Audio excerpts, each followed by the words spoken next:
ഇതെന്താണെന്ന് മനസ്സിലായോ? ഞങ്ങളുടെ നാട്ടിൽ ഇതിന് അരിനെല്ലിക്ക എന്ന് പറയും. നിങ്ങളുടെ നാട്ടിൽ എന്താ പറയുക എന്തായാലും കമൻറ്റായിട്ട് പറയണേ. നമുക്ക് എന്തൊക്കെ പേരുണ്ടെന്ന് അറിയാമല്ലോ.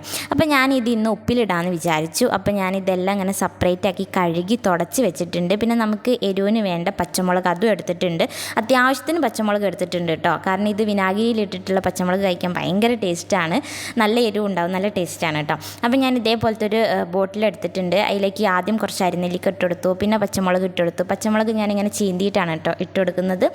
അങ്ങനെ ഞാൻ ലെയറായിട്ട് ഇട്ട് കൊടുക്കുന്നുണ്ട്. പിന്നെ നമുക്ക് ആവശ്യത്തിന് വേണ്ട ഉപ്പ് അതും ഇട്ട് കൊടുക്കുന്നുണ്ട് കേട്ടോ. ഉപ്പ് ഞാൻ ഫസ്റ്റ് കുറച്ചിടും, എന്നിട്ട് 2-3 ദിവസം കഴിഞ്ഞിട്ട് ഉപ്പ് വേണോ നോക്കിയിട്ട് പിന്നെ വേണമെങ്കിൽ ഇടും, അങ്ങനെയാണ് കേട്ടോ.